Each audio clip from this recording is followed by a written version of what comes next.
In this class, we are going to learn how to insert and manage shapes within our slides. So just like the way we learned how to insert shapes within the LibreOffice writer, it's the same process inserting and managing shapes within the slides or Impress presentation as well. So let's start by adding a fresh slide to this by right clicking over here and say new slide, and we have this slide. Now, as usual, you can change the slide look. I want it to be a blank slide. Let's use the layout and select a blank slide. Now, what I want to do, I want to insert the shapes, but I want to make sure I create something very simple that could send a message. So you can see shapes can be inserted from any of these. You can see them of different types. We have shapes, we have lines, we have circles, we have rectangles, and so on. Even with emojis and other special shapes, you can see them over here. You have different types of arrows. You can see them directly here. So in each case, whichever one you need is just to drag and drop it like this, and drag, click and drag. Okay, so to create something like this. So whenever you insert an image, you can come to the properties panel over here, and you have all the properties that have to do with this image. The fill color, you can change it to any color of your choice. The position in X and Y, you can vary the position. You can do that manually, but you can play around with the sizing as well. The width and height also, you can vary them if you are interested in varying them accordingly.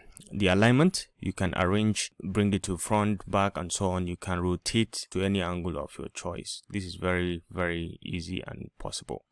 So depending on what you are interested, you can flip to the right and to the left. You can flip them accordingly, 90 degrees or 45 degrees or thereabout. Now, transparency, you can play around with transparency and the line properties. Okay, what kind of line thickness do you want, and what kind of line? Is it a broken line or something? You can add anyone the thickness. You can vary the thickness of the line also from here. So there's virtually a bunch of controls that you can actually use from here.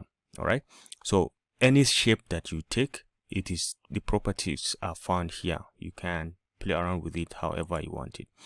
Now let's say at this point I have this, and when you double click a shape, you can add a text inside it. So let's say we have this as a process. We call this start. Okay, when you write a text also, you can equally select the text, and you have the same text editing properties that you have in normal text. You can change the color to something interesting, and then you can bold, you can italize, and you can underline, and so on. You have all of this. You can align left, right, and center, and this pencil and indenting, and even the list and the toggle ordered list, and so on. You can have all access to all of that. So let's say we have this start. So we have another process. Let's say we have something like this, and then we can change the color. Okay, so let's say I select on this, and let's change the fill color to something like this. Okay, so start. So this is, let's say, double click, and let's say this is a process. Okay, so we can double click it, and then we can change the color and we can bold it. Okay, and then we can have another one maybe to finish.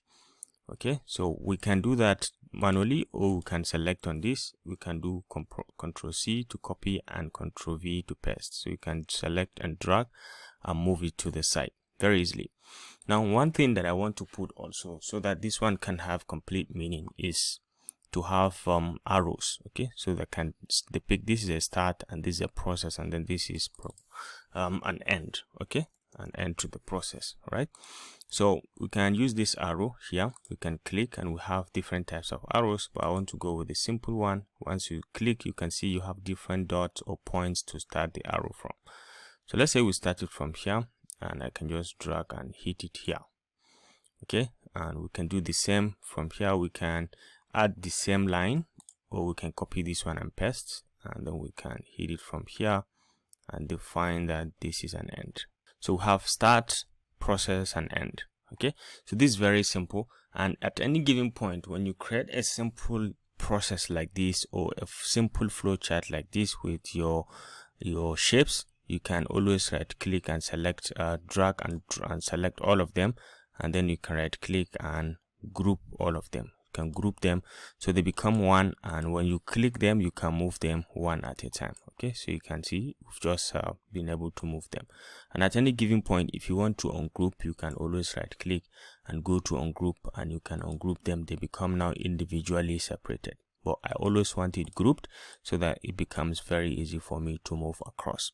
Okay, so this is virtually, you can just go ahead, give it a try and see how much and what kind of shapes you can bring in, how can you play with them, and what can you change as regards their properties, their basic properties. Okay, just explore it and let's see. If you have any challenge, you let me know in the comment section.